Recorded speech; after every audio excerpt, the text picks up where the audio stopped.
بسم اللہ الرحمن الرحیم۔ علیہ السلام کے جو پسندیدہ مضامین تھے، ہمارے یہاں پہلے کہا جاتا تھا کہ صاحب فلاں خطیب کا قبضے کا مضمون فلاں ہے اور فلاں خطیب کا قبضے کا مضمون فلاں ہے۔ اظہر حسن زیدی صاحب مباہلہ بڑا اچھا پڑھتے ہیں، ان کے قبضے کا مضمون مباہلہ ہے۔ حافظ بشیر صاحب جو ہے وہ معراج بہت اچھی پڑھتے ہیں، لوگ فرمائش کر کے کہتے تھے جی معراج سنائیے گا، اور فلاں شاعر جو ہے فلاں کلام بہت اچھا کہتے ہیں، فلاں موضوع پہ اچھا لکھتے ہیں۔ علامہ مجلسی کا جو قبضے کا مضمون ہے وہ علوم حدیث ہیں، حدیث۔ علامہ محمد حسین طباطبائی جس علم پر قبضہ رکھتے ہیں، دسترسی رکھتے ہیں، وہ مثلا فلسفہ ہے۔ صحیح ہے۔ مولا علی علیہ السلام کی بارگاہ میں ہاتھ جوڑ کر اگر میں کہوں مولا آپ کا پسندیدہ مضمون کون سا ہے جس پہ علی سر چڑھ کر بولتے ہیں، ان مضامین میں جو مولا علی کے پسندیدہ ترین مضامین ہیں ان میں سے ایک مضمون ہے عدل۔ علی مولا چاہتے ہیں یہ ہے کہ عدل معاشرے میں حاکم و نافذ ہو، انصاف معاشرے میں حاکم و نافذ ہو، اور جو لوگ ظلم کی بنیاد پر، زیادتی کی بنیاد پر، روب اور دھوس کی بنیاد پر معاشرے میں جینا چاہتے ہیں اور دوسروں کو رکھنا چاہتے ہیں، عدل نے، حق نے تو یہ طے کر رکھا ہے کہ وہ ان کی پیروی نہیں کرے گا، وہ اپنے آپ کو مٹا دے گا، وہ اپنے آپ کو ختم کر دے گا، مگر ان کی پیروی نہیں کرے گا۔ حق کا یہی اب ایک عنوان عزیزان گرامی، حق کا اپنے آپ کو منوانے کا عنوان یہ ہے کہ عدل کی بنیاد پر کام ہو۔ فرمایا خبردار اگر کسی نے کسی کا حق چھین کر اس پیسے کو اپنی خاتون کو مہر کے طور پہ دے دیا ہو اور اس خاتون نے اس مہر کے پیسے سے پازیبیں خرید لی ہوں تو میں علی وہ پازیبیں اتروا لوں گا۔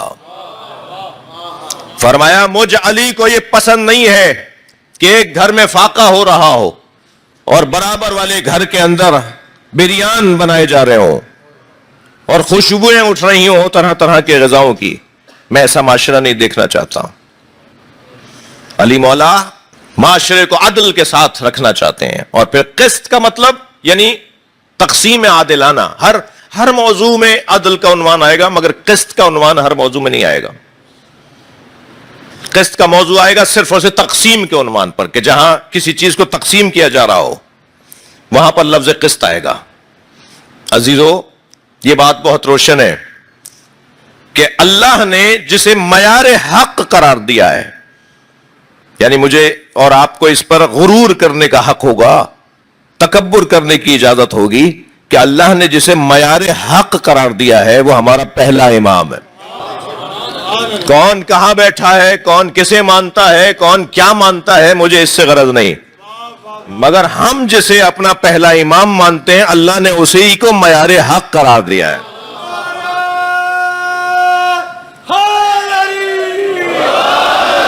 لہذا نبی مکرم یہ ارشاد فرماتے ہوئے نظر آئیں گے علی مال حق۔ تم جاننا چاہتے ہو کہ حق کی کسوٹی کیا ہے، حق کا پیمانہ کیا ہے، حق کا معیار کیا ہے، تو دیکھو علی مال حق، علی حق کے ساتھ ہے، والحق مع علی، اور حق علی کے ساتھ ہے۔ یہاں سرکار کا قول رکا نہیں، حضرت چاہتے تو یہی فرمان کو مکمل کر دیتے، مجھے اور آپ کو جرأت نہیں تھی کہ ہم کہتے کہ کچھ اور بھی کہنا چاہیے تھا۔ حضرت فرما رہے حق علی کے ساتھ ہے، علی حق کے ساتھ ہے، مگر اور آگے بات بڑھتی ہے، دونوں ہاتھوں کو اٹھا کے اللہ سے دعا مانگتے ہیں اللہم ادر الحق ہے سمادار علی، یا اللہ حق کو وہاں موڑ جہاں علی جا رہا ہو۔ بس اگر آج میرے اور آپ کے زمانے میں، بھئی نتیجے کا جملہ دے رہا ہوں، آج میرے اور آپ کے زمانے میں بھی کوئی یہ دیکھنا چاہتا ہے کہ حق پر کون ہے تو وہ بتائے وہ علی کے پیچھے ہے یا نہیں ہے۔ صلوات پڑھنے محمد و آل محمد۔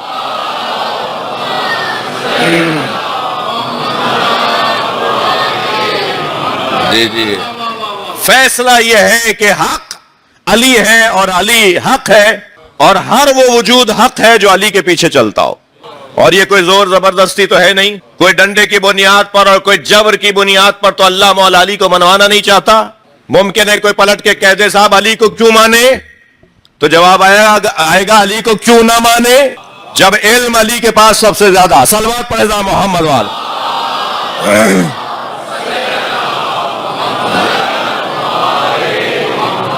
جب ایمان علی کا سب سے بلند، جب شجاعت علی کے ہاں سب سے زیادہ، جب غیرت علی کے ہاں سب سے زیادہ، جب عزت علی کے ہاں سب سے زیادہ، جب شجاعت علی کے ہاں سب سے زیادہ، جب سخاوت علی کے ہاں سب سے زیادہ، جب اللہ کی عبادت علی کے ہاں سب سے زیادہ، تو پھر کوئی اور لاؤ علی کا ان میدانوں میں مقابلہ کرنے والا ہو۔ جب ہر میدان کا شہسوار علی، تو پھر حق ہے کہ علی کے پیچھے حق رہے، کہ ایک ماحول کی ضرورت ہوتی ہے۔ اور یہ گفتگو کہ ہم یہ طے کر چکے ہیں، اور یہ کوئی جو زور زبردستی اور جذبات کی بنیاد پر نہیں، عقلی شواہد کی بنیاد پر، تاریخی گواہیوں کی بنیاد پر، کہ نبی نے جو یہ فرما دیا کہ علی حق کے ساتھ ہے اور حق علی کے ساتھ ہے، اور یا اللہ حق کو وہاں موڑ جہاں علی جا رہا ہو، تو جو اپنے آپ کو حق بجانب سمجھتا ہے اس کے لیے لازم ہے کہ وہ وہاں جائے جہاں علی جا رہا ہے۔ مجھے اور آپ کو اپنے حق بجانب ہونے کی جو کسوٹی بنانی ہے وہ یہ کہ میرا معیار، میرا شاخص، میرا سنگ میل، میرا رہنما، میرا کعبہ۔ بھائی خانہ کعبہ میں تو اللہ نہیں رہتا جی، اللہ مکے میں خانہ کعبہ میں تو نہیں رہتا، پھر ہم سب لوگ اس طرف رخ کر کے سجدہ کیوں کرتے ہیں؟ یہ در حقیقت ایک سنگ میل ہے جو ہمیں منزل کا پتہ دیتا ہے۔ کعبہ منزل نہیں ہے، توجہ ہے بات کی، کعبہ منزل نہیں ہے۔ ایسے ہی مولا علی کا ذکر، توجہ چاہوں گا، ہمیں کسی منزل پہ لے جانے کا ذریعہ ہے، اور وہ جو منزل ہے وہ ذات کردگار ہے، وہ جو ہدف ہے وہ اللہ کی ذات ہے۔ ہم اللہ تک پہنچنے کے لیے کون سا رستہ اپنائیں؟ وہ رستہ جو ہمیں اللہ سے دور کرے گا، یا وہ رستہ جو ہمیں اللہ سے قریب کرے گا؟ جی، اسی عنوان کو حقیقت اور مجاز میں بھی تقسیم کیا جاتا ہے۔ عشق اللہ کے ساتھ عشق حقیقی ہے، اور عشق علی کے ساتھ عشق مجازی ہے، اور علی مولا کے علاوہ کسی سے بھی عشق عشق غلط ہے۔ صلوات پڑھے تو میں عرض کروں۔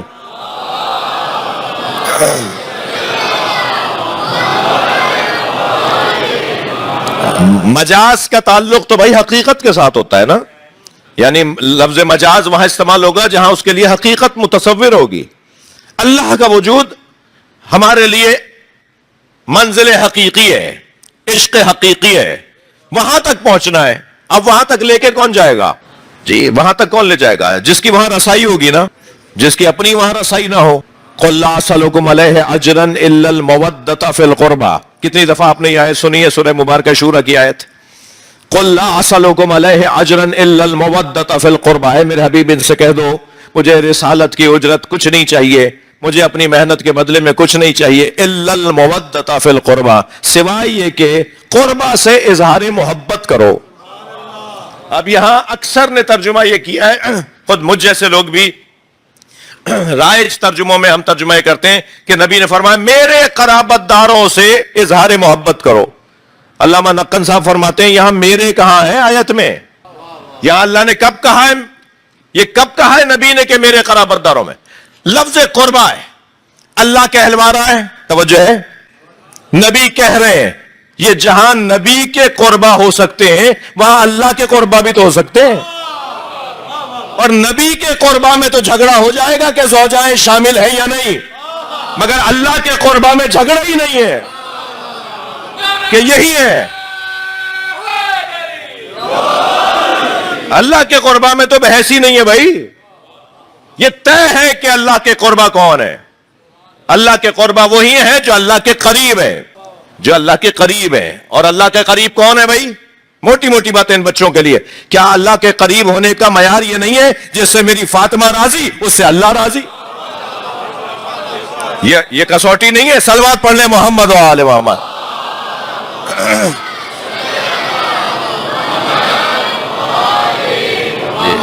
جی، یا علی حبک ایمان و بغضک کفر، یہ کسوٹی نہیں ہے۔ یا علی تم سے محبت ایمان ہے اور تم سے نفرت کرنا کفر ہے، کیا یہ کسوٹی نہیں ہے؟ یا علی انت قسیم النار والجنہ، یا علی تم جنت و دوزخ کے تقسیم کرنے والے ہو، کیا یہ کسوٹی نہیں ہے؟ کہ اللہ کے قربا کون ہے؟ کون ہے جو وہاں تک لے جائیں گے؟ کون ہے جو منزل تک پہنچائیں گے؟ لہذا علم کلام میں نبی کا ایک کام، نبی کا کام کیا ہے وہ بیان ہوا ہے. تھک تو نہیں رہے؟ رسول کا کیا کام ہے وہ بیان ہوا ہے. علم کلام میں امام کا کیا کام ہے وہ بھی بیان ہوا ہے. جی نبی کا کام ہے، نبی خاندان نبا کے خاندان کا لفظ ہے، لغت میں نبا خبر، نبی خبر پہنچانے والا. جی نبی کا کام ہے خبر پہنچانا. وما علینا الا البلاغ، مانو نہیں مانو تمہاری مرضی. نبی کا کام ہے مانو نہیں مانو تمہاری مرضی. میرا کام تھا تو میں بتاؤں. نبی خبر پہنچانے والا، رسول خبر سمجھانے والا. بھائی نبی نے اتنا بتا دیا اللہ ہے، اب اس اللہ ہے کہ تقاضوں کو رسول سمجھا رہا ہے. نماز پڑھنا پڑے گی، روزہ رکھنا پڑے گا، یہ کام نبی کا ہے، یہ کام رسول کا ہے. نبی کا کام خبر پہنچانا، رسول کا کام خبر سمجھانا. توجہ ہے حضرات کی. اور امام کا کام ہے منزل تک لے جانا. لہذا جس کا کام منزل تک لے جانا ہے اسی کا نام تو جنت کے دروازے پہ لکھا ہوگا. صلوات پڑھیں محمد وال.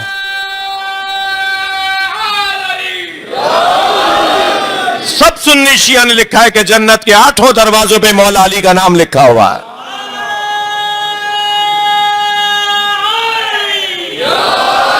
لا الہ الا اللہ محمد الرسول اللہ علی ولی اللہ. یہی کلمہ جو آپ پڑھتے ہیں نا، یہ ہمارے سنی بھائی کتابوں میں لکھتے ہیں، پڑھتے نہیں ہیں. ہاں انہوں نے اپنی کتابوں میں یہی کلمہ لکھا ہے جو آپ پڑھتے بھی ہیں. وہ مولانا اسحاق صاحب دیوبندی عالم دین تھے، فیصل آباد والے. بڑا مجھ سے میرا ان کا ایک تعلق احترام کا رشتہ تھا. ان کی خدمت میں جاتا تھا فیصل آباد، ان کے گھر بارہا جاتا رہا. جس سال ہم نے انہیں دعوت دی، بزرگ ہو گئے تھے، ہم نے کہا جی کراچی میں ایک جلسہ رکھتے ہیں، ایک میلاد کا، نبی کی سیرت کے اوپر آپ سے خطاب کا اتفاق ہوا کہ ان کی بزرگی کی وجہ سے وہ نماز شب پڑھنے کے بعد قرآن پڑھتے ہوئے رحلت کر گئے. جی تو مفتی اسحاق صاحب اپنے مجمع میں فرمانے لگے کہ یہ جو شیعہ حضرات پڑھتے ہیں نا علی ولی اللہ، لا الہ الا اللہ محمد الرسول اللہ علی ولی اللہ، تو وہ اپنے مجمع سے کہنے لگے کیا علی اللہ کے ولی نہیں ہے؟ تو سارے مجمع سے انہوں نے پہلے کہلوایا، وہ کلپ موجود ہے ان کا، سارے مجمع سے کہلوایا، سب نے کہا علی اللہ کے ولی ہیں. کہنے لگے بس فرق یہ تم مانتے ہو بولتے نہیں ہو. اور وہ مانتے بھی ہیں بولتے بھی ہیں.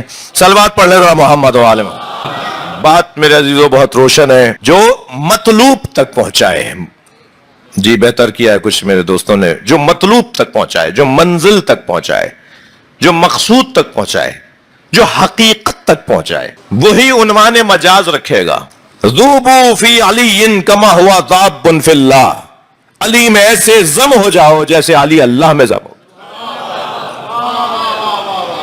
آپ جو اللہ میں گم ہو گیا ہو، اللہ میں ضم ہو گیا ہو، اسی کا حق ہے کہ اس میں گم ہوا جائے.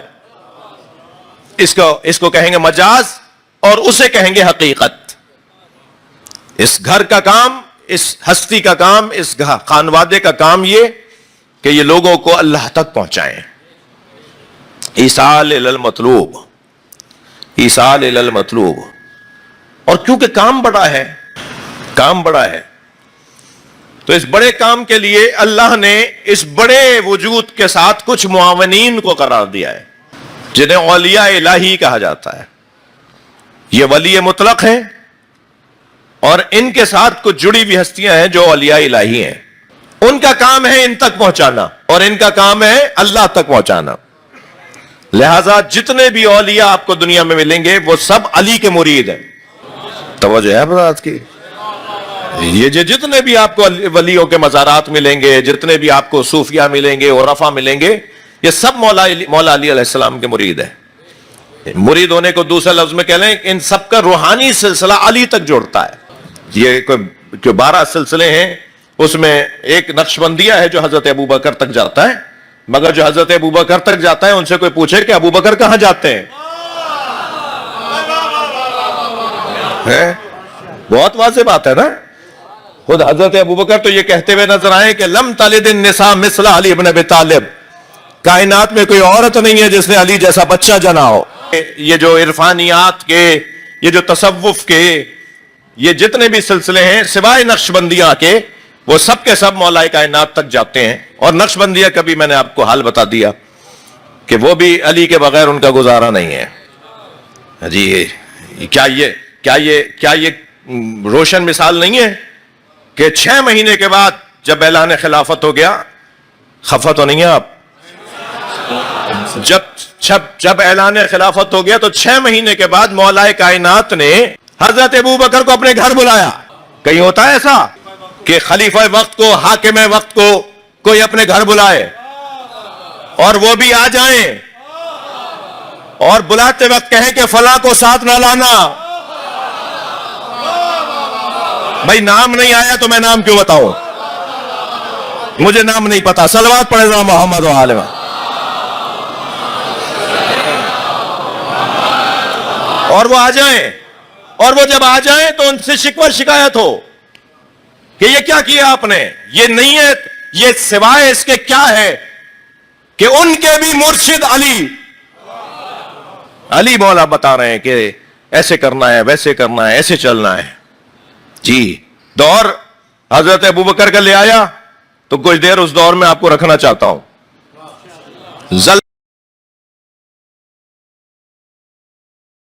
ابوبکر کا زمانہ ہے, سارا شہر کانپ رہا تھا, دروازے کھڑکیاں ٹوٹ رہی تھیں, سارا شہر.